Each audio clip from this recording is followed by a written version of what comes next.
Mr. Robert Spencer, welcome here on Daring Question. Thank you. And first of all, I just want you to introduce yourself to our viewers in the Arab world. I am Robert Spencer, the director of Jihad Watch, which you can find on the internet at jihadwatch.org. And that is a news and commentary site that is updated many times daily with information about jihad activity all around the world and the belief system that inspires that jihad activity. And this, of course, is information that in many parts of the Western world in particular, it is not known why these things are happening, and there's a great deal of deceit and obfuscation about it. And so I attempt to clear that up. And I've also written 9 books about Islam, jihad, and terrorism. Okay. Can you introduce some of your books to the viewers so they can get familiar with the content? Certainly. I wrote a biography of the Prophet of Islam, The Truth About Muhammad, which was based on the earliest biographies of Muhammad that were written by Muslims, primarily that of Ibn Ishaq through the recension of Ibn Hisham and Ibn Sa'd. And they paint a picture of Muhammad that many people are not aware of, that they assume certain things about him. People generally tend to assume, particularly in the Western world, of course, because of the influence of Christianity, that anybody who is the founder of a great world religion is someone who taught universal peace, benevolence, charity, brotherhood, the fatherhood of God and the brotherhood of man, and so on. And actually, of course, when it comes to Muhammad, he was a very different individual who taught that, well, in the words of the Quran itself, he says, Muhammad is the apostle of Allah, and those who follow him are merciful to one another, but ruthless to the unbelievers. And that, of course, is a creed that he followed out all through his life, as I show in the book. Religion of Peace is a book that I wrote to counter the common view that Christianity and Islam are essentially equivalent in their capacity to inspire violence, and that the Bible is just as violent as the Quran. There are many passages in the Bible that depict people committing acts of violence and even doing so at the order of God. But there's a fundamental difference, as I explain in the book in some detail, and that, of course, is only one of the things in the book. Yeah, I'll get into that in another question, but just in general. That in general, that there's really no equivalent to the exhortations to violence in the Quran and all through Islamic teaching and history. The Politically Incorrect Guide to Islam and the Crusades is a general introduction to the teachings of Islam, especially those that give rise to violence and make Islamic believers think that it is part of their responsibility before God to commit acts of violence. And can I ask, how did all this start? How did you start thinking? Did you come from, what is your background? And how did you start getting interested in Islam, writing about Islam? Well, when I was very young, my grandparents lived with us, and they were elderly, kindly people. And as I got to know them, as I got older, they told me at one point that they were exiles from the Ottoman Empire, or what is now Turkey. And that ultimately I discovered that they had been exiled for declining an invitation to convert to Islam. They were Christians? Yes. And so this, I thought, was very curious because I couldn't understand. I mean, usually when one reads, particularly in classical literature, about exile, it's as the result of a crime. And so I didn't understand how it could be that one's choice in conscience, one's decision in conscience to follow one religion or another could be the subject of exile. And so I was fascinated by that, and also by the whole culture and environment that would give rise to that kind of thinking. And so I started to, when I was in college, to read the Quran, read the Quran for the first time at that time. And you started with the Quran? Yes. Yes. Well, actually, it's because I met some Muslim students in college, and this was something that was of great interest to me because of my family, and so I started to ask them about Islam, which of course was something they were very happy to discuss with me. And they said, if you want to know about Islam, read the Quran. And so I took that very seriously and read the Quran from the beginning to the end. In English? In English, for the first time. But it was the a translation made by a Muslim, actually an English convert to Islam. And that was recommended to me by them. And what did you find? I found that the Quran makes a very sharp distinction between believers and unbelievers, and that it exhorts kindness and charity toward believers, but is openly hateful and exhorting to violence to unbelievers. And I found that to be quite a shock, really, at the first encounter with it. But it began to make sense of what had happened to my own family. Okay. And I began to see why Muslim believers who took the Quran seriously might not take kindly to the presence of Christians who had declined to convert to Islam. Right. And later, when I began to read deeply into the Hadith, and I found Muhammad saying, first invite the unbelievers to Islam, or invite them to pay the jizya, Yeah, right. and then if they refuse, go to war with them, I thought, well, this is exactly what happened in my family's experience. And did you go to commentaries or other Yes. books to help you understand? Because the Quran,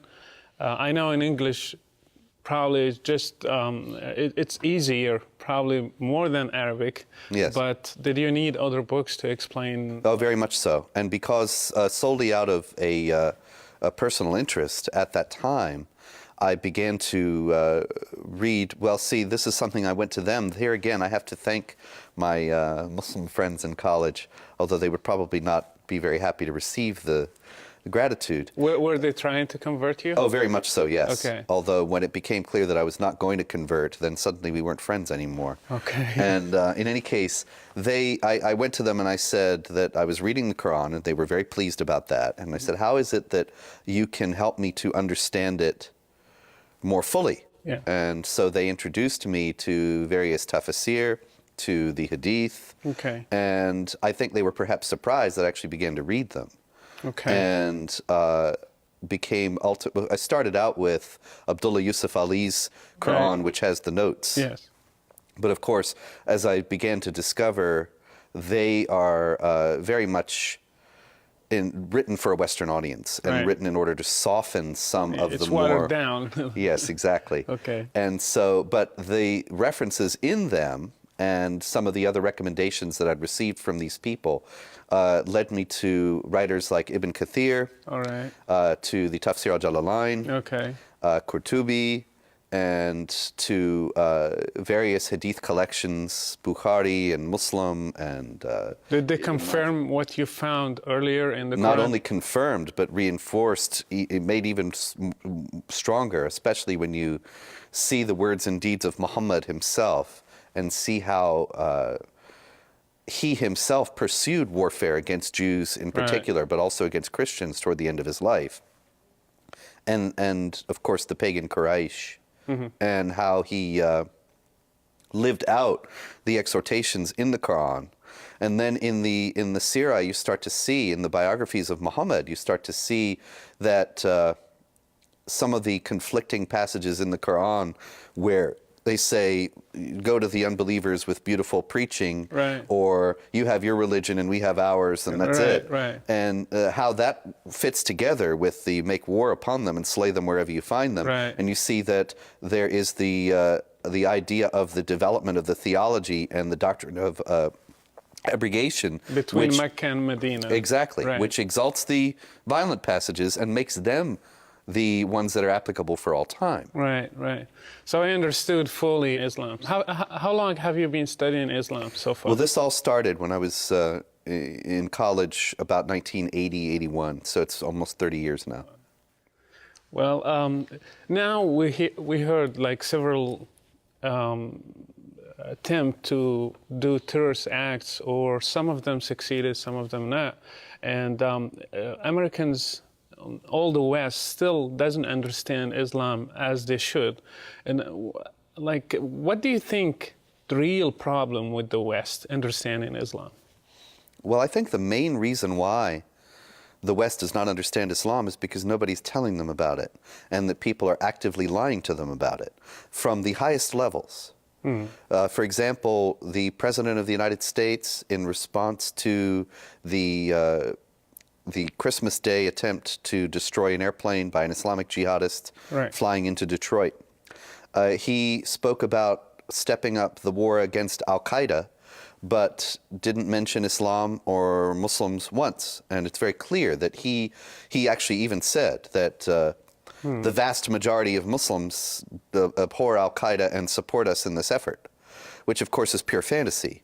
It's like if President Roosevelt during World War II had gone on the radio and said, we are at war with the Luftwaffe, but we know the vast majority of Germans support us in this effort. Yeah, it's it sheer fantasy. Sense, right? And so the problem is that the president is not telling the truth. His predecessor did not tell the truth. His predecessor, right after 9/11, George W. Bush went into the mosque in Washington and with the Islamic leaders around him and said Islam is a religion of peace. Right. We have the mainstream media, the major television networks, the newspapers. They have a policy that you cannot speak about. Why? Well, it seems there's several reasons, I think. One is that they are afraid that if they speak honestly about the elements of Islam that give rise to supremacism and violence, that there will be violence against innocent Muslims in the United States. Okay. Now that, I think, is a completely spurious fear. And it's completely spurious because there have been so many attacks and attempted attacks. There have been over 30 attempted jihad attacks in the United States since 9/11. Okay. Now, most of them were stopped beforehand, but still there's some publicity even when the attempt is foiled. One of them succeeded in the Fort Hood, sure. And they succeeded at Fort Hood. He almost succeeded in Detroit. Right. There was, of course, 9/11 itself. There have been many, many this year. As a matter of fact, 10 of the 30 were in 2009.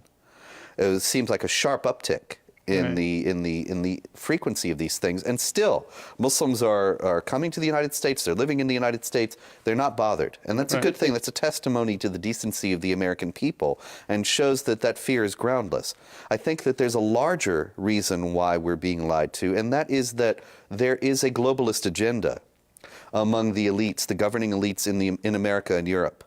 Okay. And that through the initiatives like the Euro-Mediterranean Partnership in Europe, which is a series of agreements between the European Union and the Islamic states of the Mediterranean, and also the U.S. Muslim Engagement Project, which sketches out a very similar program for the United States and has been endorsed at the highest levels. Okay. They are hoping to come to a series of international accords but that include the Islamic world and the Western world, and that establish various trade agreements and cultural agreements. Okay. And they hope thereby to, I think, diffuse what they see as the negative power of nationalism and prevent future wars. But because they are dealing with the Islamic world in this way, and you know that, of course, Islam in its essence is intransigent and uncompromising. Right. They don't realize this, but they are coming up against it in these negotiations. They are having to make various concessions to Islamic demands. Right. And this will lead to the advance of Islam in the West, but also it had induced them to adopt some of the classic strictures of Sharia, of Islamic law, in dealing with the Islamic world. And so they don't speak ill of Allah or Muhammad. Right. They don't speak ill of Islam. And that means, because the Organization of the Islamic Conference has made sure that it means, that they do not speak about the Islamic roots of modern terrorist activity. Why do they do, like, they can criticize Christianity, and I have seen several shows that attack Christianity on the media, and they don't do the same thing about Islam. Why this double standards? Well, I think that the simplest answer to that is that Christianity is not the same kind of global political force today that Islam is. Okay. And that they therefore do not believe that they need to make the same kind of accommodation with Christianity in order to create this new world order that they're trying to create. Okay, I see. Another thing, some Americans are defending their views, saying these terrorist attacks or temptations of terrorist attacks are just isolated incidents, and it's not fair to condemn the whole Muslim world or Islam in general. So how you respond to that? Well, I don't think we should condemn Anyone, really. Ultimately, we should respond to everyone in charity, but with our eyes open, and understand that if someone is coming at me and wanting to kill me, that there's no sin in defending myself and defending my family and my nation ultimately. The president himself said that the Flight 253 bomber in Detroit was an isolated extremist, but in reality he does have numerous ties to Islamic jihadists. And the problem here is that not to condemn individuals, or particularly Muslims who are not involved in this, but to understand that those who are involved in it are working from Islamic theological principles. They are working from the teachings of the Quran. They are working from the teachings of Muhammad. They are working from the Hadith, from Islamic law and Islamic jurisprudence. All the schools of Islamic law teach that it is part of the responsibility of the Islamic community, of the Ummah, to wage war against unbelievers. But these groups are exceptions and probably just misunderstood some passages in the Quran.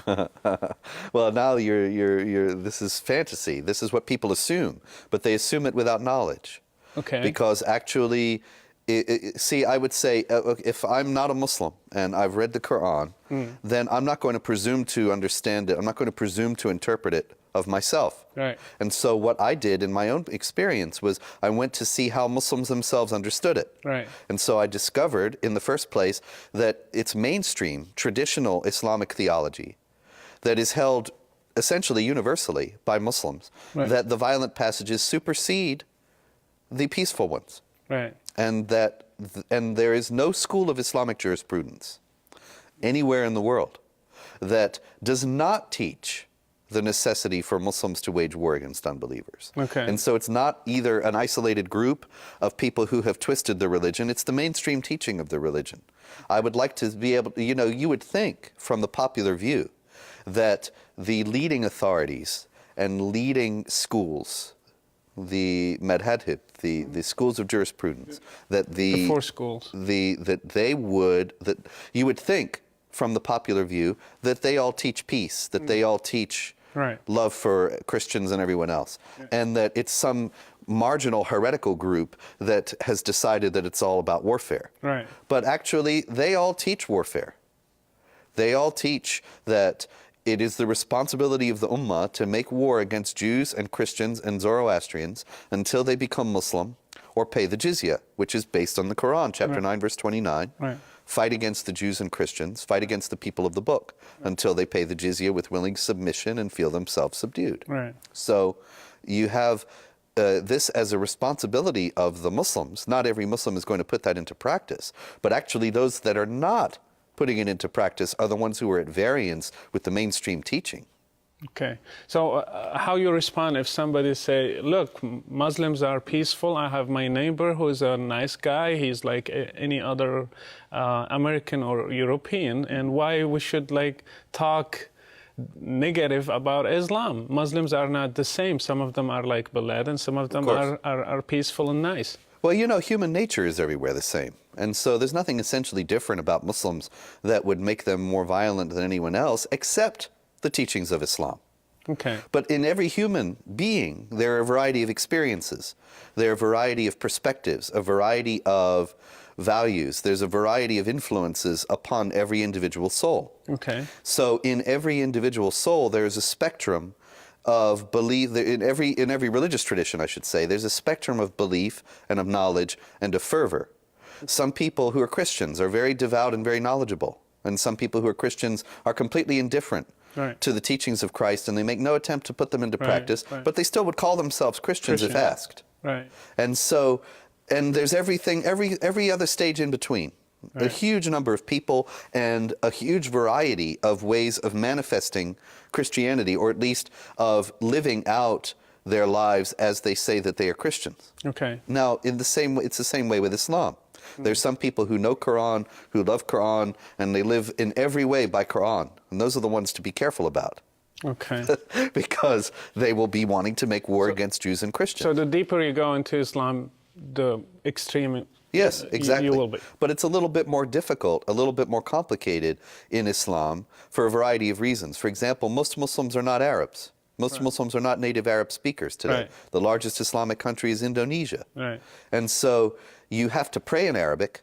You have to recite Quran in Arabic. Right. People can be very devout and observant in Pakistan or Afghanistan Right. or Indonesia and not know very clearly what the contents of the teaching are at all. Unless Even the they've been Arabs, they don't exhorted. know because Exactly. it's written in an old Classical Arabic is not modern Right. Arabic. Right.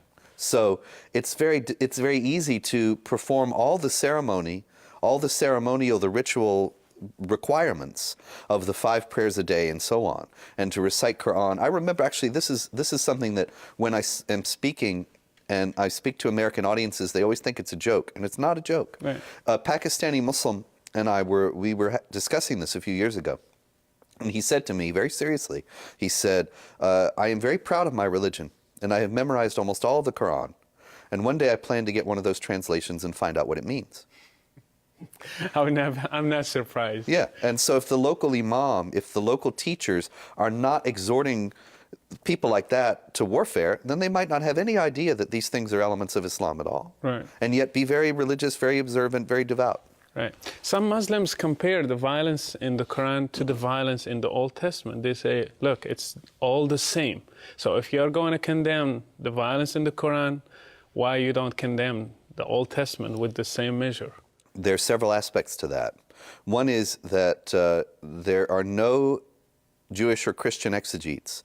There are no Jewish or Christian scholars ever who have ever read the book of Joshua and said, you see, the prophet, he cleared out these cities, and so therefore we must do the same thing and fight against our enemies in the same way. In other words, no one has ever, no Jew or Christian has ever taken those passages as meaning that these are instructions for the way he should behave as a believer today. Right. The passages in the Old Testament that are violent are descriptive rather than prescriptive. In other words, they describe various things that were done by various prophets, and it's been problematic for Jewish and Christian scholars all through history as to how God could order that kind of thing.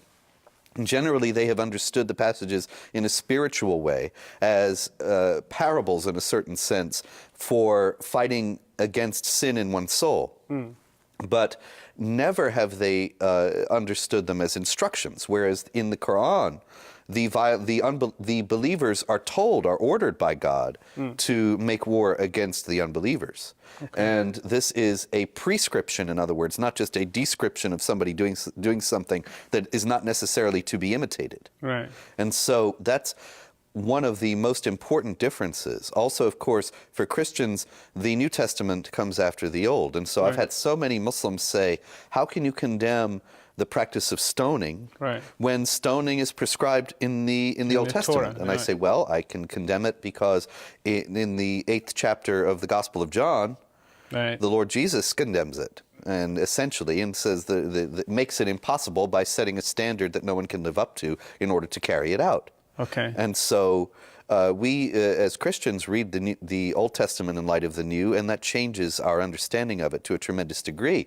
But it also must be said that even in the rabbinic tradition in Judaism, these passages have been spiritualized, and there is no tradition in anywhere that takes them as literal instructions. And so in the Islamic tradition, unfortunately, there is no such tradition anywhere of the spiritualizing of Quranic passages that exhort to violence, or any blunting of their force, their literal force, to incite the believers to commit violence. So you see it different. It's not the same kind of violence. Exactly. And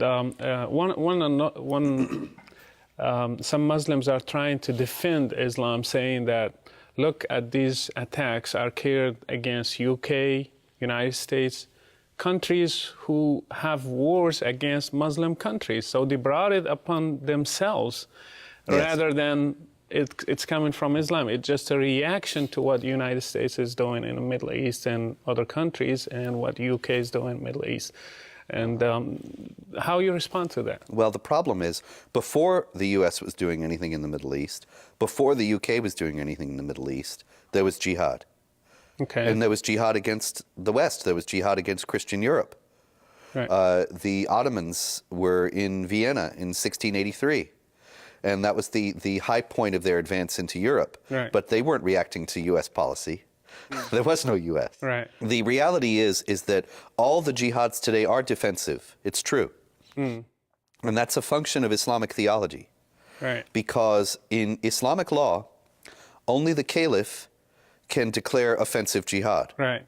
And there is no caliph, not since 1924 when the Right. Turkish government abolished the office. Right. And so there is no one authorized in the Islamic world to declare offensive jihad against non-Muslims. Okay. And so the jihadis have an obligation, if they want to portray their jihad as correct Islamically, they have to portray it as defensive.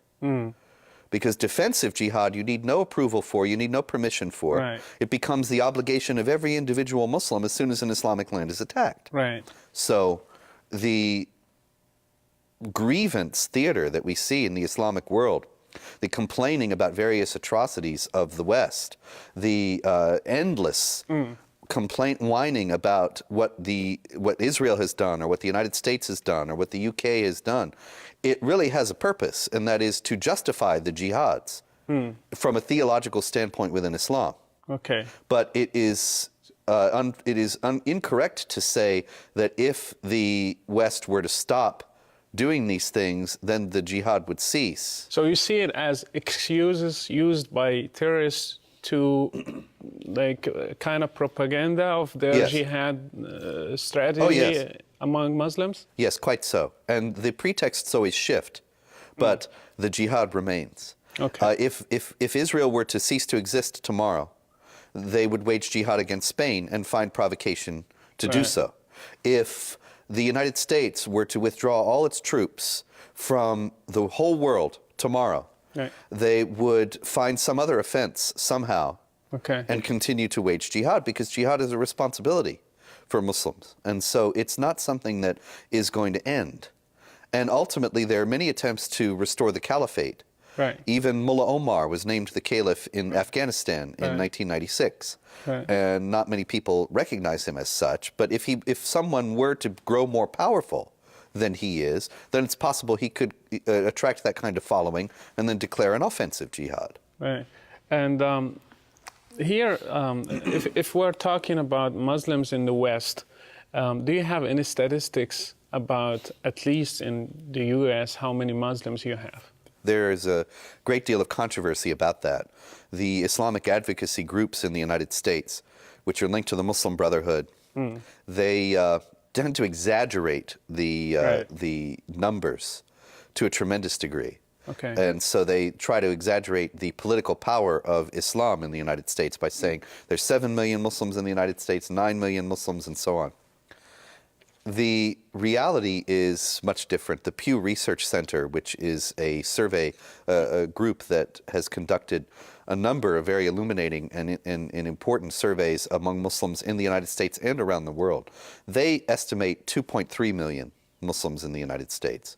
Okay. But it's very interesting to note that nobody ever asks or cares how many Buddhists there are in the United States. It's only a function of the political aspects and supremacist aspects and violent aspects of Islam that make this a question that's of any note. Right. And do we have any statistics about converts every year, like people who convert to Islam from Americans? No, that's also unclear, because here again it's wildly exaggerated. Okay. There are stories of converts to Islam. It's something that is very much trumpeted in the press in the Islamic world. Generally, a convert to Islam of reasonable prominence will get a big write-up in Al Jazeera in English, Right. and a great deal of publicity. Right. And so actually, if you track those stories, which I do, there aren't very many of them. So I'm not sure that there are... I heard 20,000 a year. Some well, that's people that's say. an impressive number. But a lot of those are people who have know nothing about Islam and are not becoming Muslim because they are convinced in conscience that it's true, but because they're getting married. Okay. Or something like that, and they are told by their by the spouse. I mean, generally, it's a woman, because it's Why women? because Islam forbids a non-Muslim man to marry a Muslim woman. Right. The idea is that Islam is always increasing and the non-Muslims are always decreasing. And so a Muslim man can marry a non-Muslim woman, but a Muslim woman cannot marry a non-Muslim man. And so the man has to convert to Islam if in that event. And I know many men who have done so, and then they have told me later they had no idea what they were getting into and are They very sorry. reconverted? Some of them have. I actually know some of them who it's a sad thing to say, but American-born American people who have lived all their lives in the United States, but they met here a Malaysian or an Indonesian or a Pakistani woman, and they convert to Islam and get married. Right. And then they find out about Islam and become disenchanted, but they also find out they can't leave. And so I know several men who are Get stuck. outwardly Muslim. They don't feel free enough or safe enough to declare that they're no longer Muslim, Right. because they're in touch with even the immigrant communities in the United States would threaten their lives. Do you think money is used in spreading Islam in the United States, especially from countries like Saudi Arabia and others? Yes, very much so. Absolutely. In many ways. The Saudis, in the first place, are spending millions of dollars to spread Islam. And so they have been underwriting proselytizing efforts, building mosques, underwriting efforts to convert people to Islam in prisons. Right. And that's one way they're spending money. But also, when you convert to Islam in that kind of context, it may be that you will find a very willing support network that will suddenly be taking care of maybe some financial difficulties that you have and some other kinds of difficulties. Right. And these things are great incentives, of course, for people. You mentioned prisons, and I read statistics about American inmates in American prisons. They say 20% of them are Muslims. And so why prisons?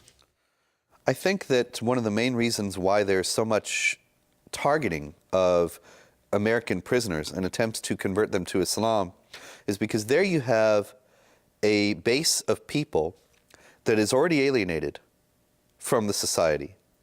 And that is already, in many cases, violent. Right. And you can come to them and channel their alienation and violence and say, this is something that God blesses, that God wants. Right. God wants you to hate these people, and they are hateful. And God wants you to make war against them. So they give them a legitimate excuse. It legitimizes the things that landed them into prison in the first place. Right. There are some organizations in the United States like CARE and others are trying to follow the media and trying to see all kind of cases and file lawsuits against anybody who tried to say anything about Islam or try to do anything to any Muslim, even some funny cases at the airport. You remember some Muslims were praying and doing some suspicious acts and they were arrested. So CARE filed a lawsuit against the government in that case. So these organizations, what do you think their agenda in the United States? Oh, well, it's very clear, really. The Council on American Islamic Relations, or CARE, it is an organization that is in every sense trying to destroy American defenses against the jihad and to render it impossible in every way imaginable for Americans to resist the advance of Sharia and Islam in the United States. But it seems like a peaceful organization. It's a very clever organization, although perhaps not as clever as they may think.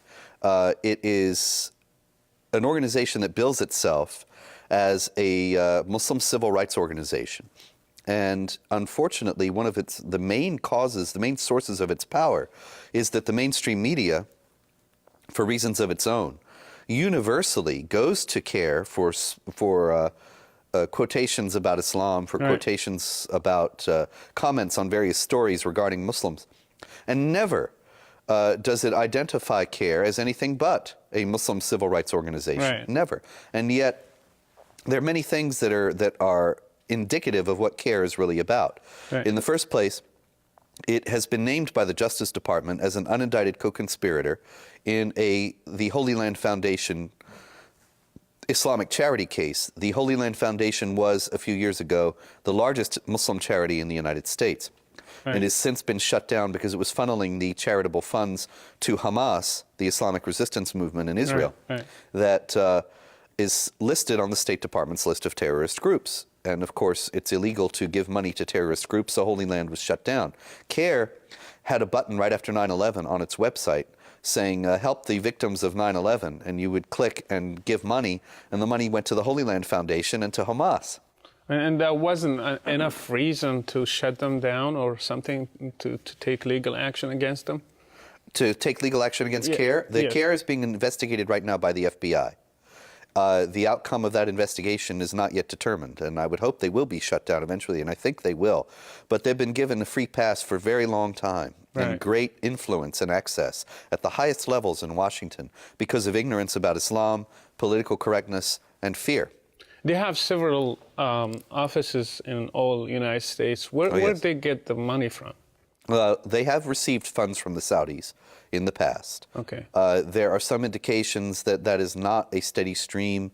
There was a young man who converted to Islam and became an intern at CARE, and he was actually just gathering information, and he wrote a book, Muslim Mafia, Right. which came out a few months ago, and he found that they actually were having money difficulties and not being able to get a reliable source of income from the Saudis, but they have received money from the Saudis for particular initiatives in the past. Several of their officials have been arrested for various terrorism-related activities. Several of their officials also have made statements about how they want to see Islam become the only government in America, the Quran the only law of the land. And so it's really very clear when you look at it what this organization is all about. But most people don't seem interested in looking at it, and they still continue to wield great influence. Are you worried that United States will become like UK in the future? Yes. I think that what we see happening in Britain today is what will happen in the United States tomorrow. And what is happening in Britain today is an increasingly restive and assertive Islamic minority that is demanding more and more concessions from the British for the particularities of Islamic practice, and is openly proclaiming that ultimately Britain will become an Islamic state. Right. And we will see that in the United States. We're already seeing a great deal more of that kind of thing, that kind of assertiveness and insistence that Americans must make special accommodations for Islamic law. And so there's only going to be more of it because nobody in authority seems interested in stopping it. And what is the solution? Well, I think the main thing we need to do is recognize what's happening. And to understand, for example, that when there are these controversies, like I can tell you last year, there was a controversy in meatpacking plants in Nebraska and Colorado. And the Muslim workers in both walked off the job and refused to work until they got special break times for Islamic prayers. Right. Now, this was granted because the Equal Employment Opportunity Commission mandates that employers have to make special accommodation for particular religious practices. Right. So they got it. They got what they wanted. Right. But then something happened that no one expected. And that was that the non-Muslim employees in both plants protested and said, now you have set this up so that you're discriminating against us, because instead of everyone being treated equally and having the same break times, now they have this special break time we don't have, and we have to work harder to make up for them. Right. And so, in other words, the Muslims have been established in those meatpacking plants as a privileged class that has rights beyond those of the non-Muslims, which is exactly what's mandated by Islamic law, and exactly the agenda of the Muslim Brotherhood in the West to establish that. And so the first thing we need to do is understand what is going on in that kind of case, and that it's not just a case about religious discrimination, it's a case about granting a special place for Islamic law in the United States. And say, we're not going to accommodate Islamic law in the United States. Islamic law is at variance with the U.S. Constitution in numerous ways, in its denial of the freedom of speech, denial of the freedom of conscience, denial of the equality of rights of all people before the law. And so there's going to be no accommodation for Islamic law in the United States. How can we approach this problem? If we take freedom from Muslims, eventually it's going to be taken from everybody else. Well, that's a very important point, and we have to understand that there's a distinction that ought to be made between Islam as religious and Islam as political. Islam is a political system, a political agenda that is supremacist and intransigent and allows for no competitors. And so that is what we ought to be limiting in the United States. As an individual religious practice, it is a very different thing. And so are you saying that we should remove the political aspect of Islam? well, it's not as if that's going to be very easy. I don't have any illusions about that. But if we were, I think that we would be able to, in the United States, take much more effective action against political Islam if we acknowledge that there is political Islam and restrict it on the basis of the fact that it is incompatible with the U.S. Constitution, while doing nothing to impede individual Muslim religious practice. You want to pray 5 times a day, pray 5 times a day. However, if you want to take a job that requires you to be on the job at a time of prayer, then you have to pray some other time or get a different job. Don't expect there to be special privileges for Muslims that other people do not have. And as far as political Islam goes, insofar as it's incompatible with the U.S. Constitution, it should not be welcome here. After World War II, the United States occupied Japan for 8 years. And the MacArthur government issued a directive very early on that there would be no presence of Shinto, the militaristic religious creed that had fueled the growth of the Japanese Empire. There would be no presence for it in the government or schools. So what but it could be practiced individually. What are they going to do with verses that talk about politics and implementing Sharia and doing all that? Should they just read it as history, as narrative? As history, as allegory, as fable, as something that no longer applies and never will apply, or don't be here. But we have a different system of government and we're going to defend it. And how should Christians be involved in this kind of awareness among the West in general, United States in specific? Well, Christians need to understand in the first place that Islam doesn't love you. That's obvious. It's obvious to you. It's obvious to me. As Christians, we know that. But it is not obvious to most Christians in the United States because they are accepting these things that are being told, these soothing lies. And there are even many Christian leaders in the United States, like Rick Warren, who tell them Islam is a religion of peace. We should have accommodation of the Muslims. We should have more Muslims in the United States. We should understand that they are our brothers. Well, they are our brothers in the sense that we all share we are all created by the same God. And we should treat everyone with charity. At the same time, charity is not foolishness. It's not foolhardiness. It is not being unrealistic or dreamy or ignoring threats to our life and our continued existence and our civilization. So Christians have to understand this is a spiritual battle and that if the Muslims are victorious in what they want to do, that the Christians will be living in a vastly different society from what they're living in now. One that will be vastly more uncomfortable for them than anything they can imagine now, even in this age of rampant secularism and the war against Christianity that is being carried out by the cultural elites in the United States. Even that is not as bad as what they will live under as dhimmis in the Zumma under Islam. And so the Christians need to understand that they ought to be working together with other groups like the Jews, even non-believers in the United States. How they can do it in a practical way? Should they hold seminars? Should they make... Well, I think that seminars is a good idea to start with. It's not the only thing, but the first problem we have is nobody knows these things. And so we need to raise awareness.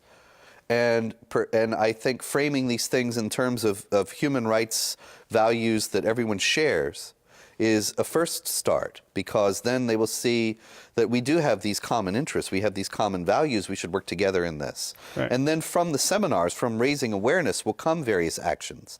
There are always more things to do. They are guided by events. For example, there is a case of a girl who is 17, who is, she was living in Ohio, and she converted from Islam to Christianity, Rifka Bari, and her father threatened to kill her. In complete accord with Islamic law about what you do with an apostate. And so she fled from her family to Florida, and then has become embroiled in a huge custody case. Now, I, knowing this, and my colleague Pamela Geller of Atlas Shrugs, the website online, atlasshrugs.com, saw this and thought, well, this is an issue of conscience. This is an issue of religious freedom. This is an issue of human rights. Right. And we can try to awaken Americans to what's going on with Islam in the United States if we raise awareness about this. What happened to her? Well, right now it's still in doubt, but it doesn't look good. Right. We have been writing about it a great deal, working about it. Pamela has written many articles about it. And also, we held a rally for her in Ohio and have been trying to have a presence in the in all the hearings, as well as to try to awaken people to the issue of apostasy and to the agenda here that the Council on American Islamic Relations, CARE, Here Again, and others are working in the United States essentially to enforce Islamic law provisions regarding apostasy. Right. And to, in the first place, with a female apostate, you don't kill her right away, you isolate her from everyone until she repents. Right. Or you put her to death if she doesn't. And so Rifka Bari is being isolated. She's being cut off from all her friends, prevented from having them visit her, and prevented from using the phone or the internet. And all these things are, so I don't think it's any coincidence. It's happening in the United States. Right. It's no coincidence, even though the Ohio foster care authorities have no idea this is what they're doing. They're doing it at the behest of her parents' lawyers. Right. They're enforcing Sharia in the United States. So what I mean, the reason why I brought the whole thing up is because from awareness comes action, and we have been trying to act to save this girl. It's very difficult because her lawyers themselves don't have any idea about apostasy. They don't realize that the opposition is playing the game all about Islam and about apostasy, but they don't even realize that. They think Islam is a religion of peace and there's nothing to it, so they're ruining their own case. Right.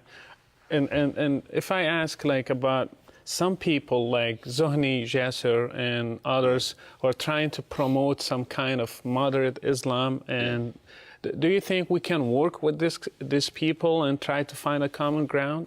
Well, you know, I don't have any problem with, as a matter of fact, admire Muslims who stand up sincerely. And sincerely is the key word here, because there is a great deal of deception.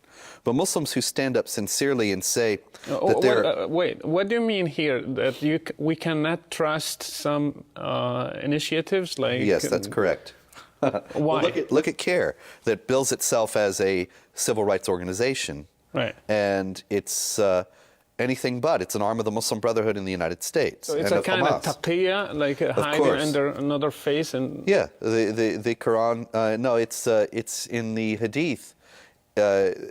We smile in the faces of some people, and behind their backs we curse them. Right. And the Quran says that you don't make friends, don't take as guardians your friends and protectors the unbelievers in preference to believers, unless you're doing it to guard yourselves against them. Right. In other words, and all the Tafsir at that point say this means you lie to them, you pretend to be their friend, you pretend to be their ally. Right. And so that is something we have to be aware of that does happen. And I think one clear sign of it in the United States is when you have Muslims say that the Quran doesn't teach warfare. Muhammad was a man of peace. The Quran does not teach violence. Then they go inside the mosque and they give another message. If I know if they're lying to me and I hear that, then I don't believe anything they say when they say that they're all about peace. What about those who are sincere? Well, those who are sincere, I think you will find they will say, like my late friend Tashbi Sayed, he did say that there were aspects of the Quranic teaching, aspects of Muhammad's teaching that had to be rejected because they did exhort to violence and warfare. Now, he was trying, and I'm not sure that the effort is going to be successful. How can he adjust both of them, like rejecting some verses and staying as a Muslim? Well, this is problematic. Right. You know, you certainly have to reject the literal understanding of the Quran, especially when it says Muhammad is the excellent example of conduct, and when it says this is the book not to be questioned, and so on. And then one would say, certainly the jihadis and traditional Islam, they would say, well, now you're not a Muslim, and you've departed from Islam. Right. The main thing, I think, to understand about these people is that however admirably they may be working, however sincere they might be, however they might be trying to do something that we may see as impossible or as very difficult, even though they are continuing the effort out of a sincere attempt to try to salvage this.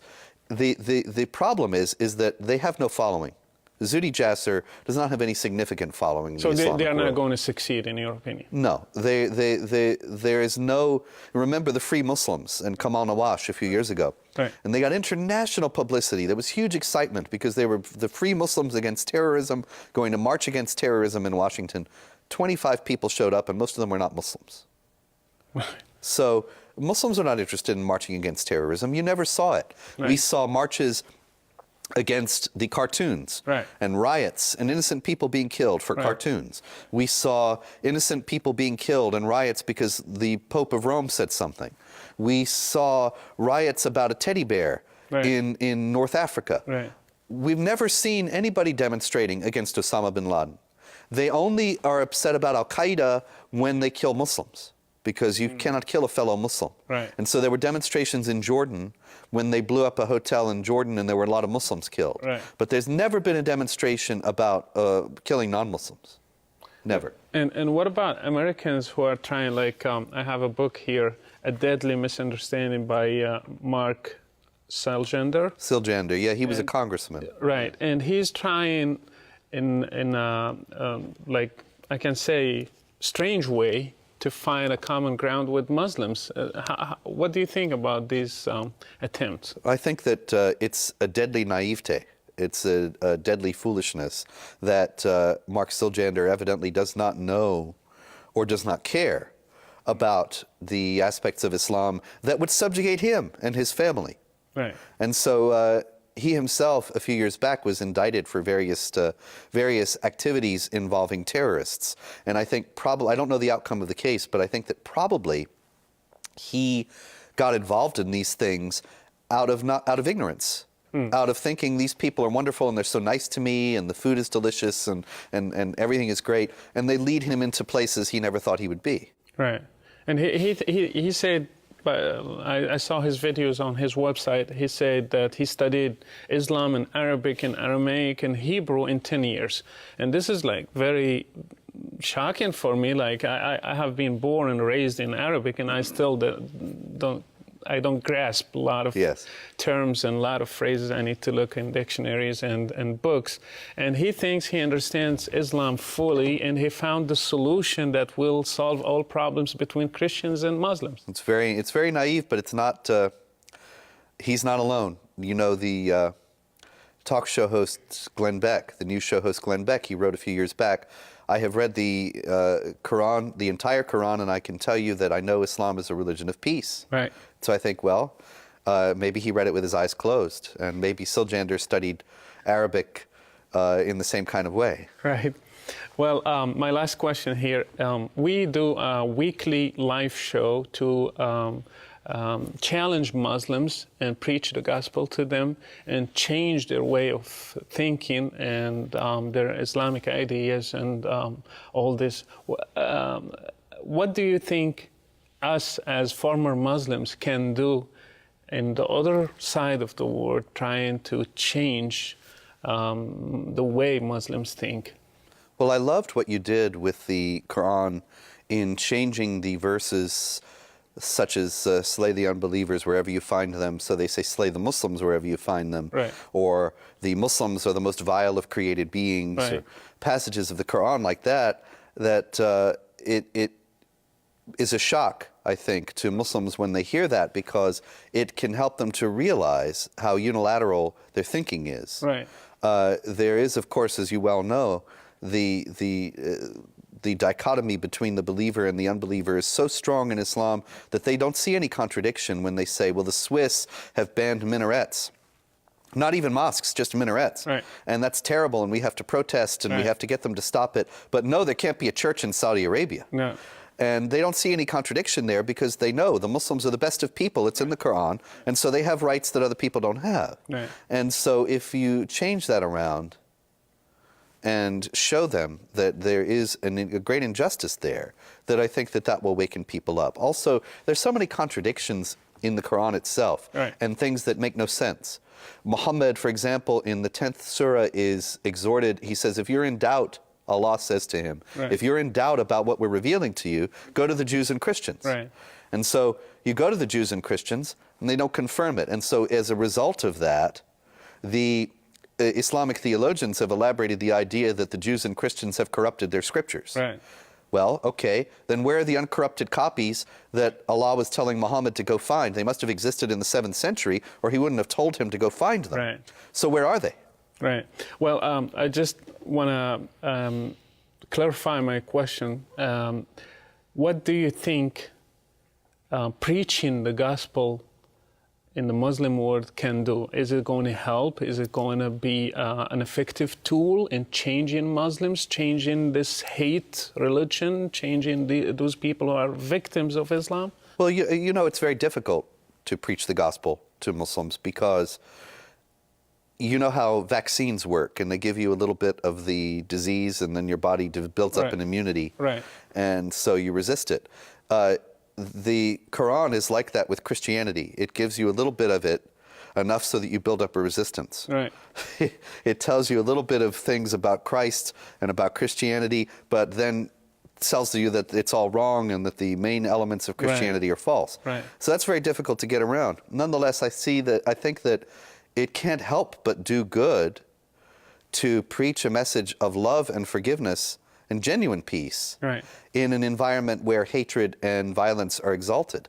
Right. And so, but even informing them, because most of Muslims, and you said it earlier, that most of Muslims, they don't know the teachings of the Quran. They don't know it. So, and if they know the truth will set them free. So if we tell them exactly what's going on and what the Quran says, do you think it's an effective tool? Oh, I couldn't agree. I couldn't agree more. It's very effective. It's very important. The Quran, it's, you know, because you have decent people in the Islamic world. Like I say, human nature is everywhere the same. Right. And so you have people who want to love God, they want to serve God, they want to do the right thing. Right. And the only way they know to do that is to be a Muslim. Okay. And so then you inform them that this is part of your responsibility as a Muslim. Well, they might go two ways. They might say, well, then I guess I have to do it. Or they might say, well, wait a minute. That doesn't correspond with what seems to me to be right in conscience. Right. And there are many people like that. There was an American Muslim, Samir Parker, a convert to Islam. Right. And he wrote a lengthy, on a website, he wrote a lengthy refutation of everything in my books and saying, see, the Quran is actually peaceful, Islam is actually peaceful, and you're just making things worse by saying that it's not. Right. And then, after many months and no contact with me, he erased all that from his website, and he wrote an apology to Spencer on his website, which shocked me considerably. And he said, I realize that you're right about Islam, and I'm leaving Islam. Wow. And he's dropped out of sight because, of course, now he's in danger. And I wish him all the best and hope that he's well. But the difficulty there is obviously that now there's a price on his head. Now he's under the death sentence. But the thing is that he was an honest man. Right. He had to acknowledge ultimately this is what the Quran says. Right. This is what Muhammad teaches. And then as a human being, he couldn't go with that. I forgot to ask you one question. It was your name was mentioned by Al-Qaeda, especially by Adam Gedhan. Yes, hello, Adam. So, what do you think? Why that you were significant, or like you were so important that you were mentioned by Al-Qaeda? Well, I was very surprised by that, and I would doubt that Zawahiri or any of the other ones know who I am. Because they don't read English. Right, but Adam does, because Adam's an American. Right. And so Adam, I think, is more knowledgeable about, is this right, Adam? I think that he's more knowledgeable about the American writers about Islam than other people in Al-Qaeda. And so it was, I was honored in a certain sense that he's noticed my work, and I hope he's continued to keep up with it. And I look forward to his leaving Al-Qaeda, and of course he'll have to do some jail time, I'm afraid, because he's been charged with treason. Right. But in any case, I look forward to his repentance. Thank you so much for being with us. And thank you. Wish you all the best. You too. Thank you. God bless you.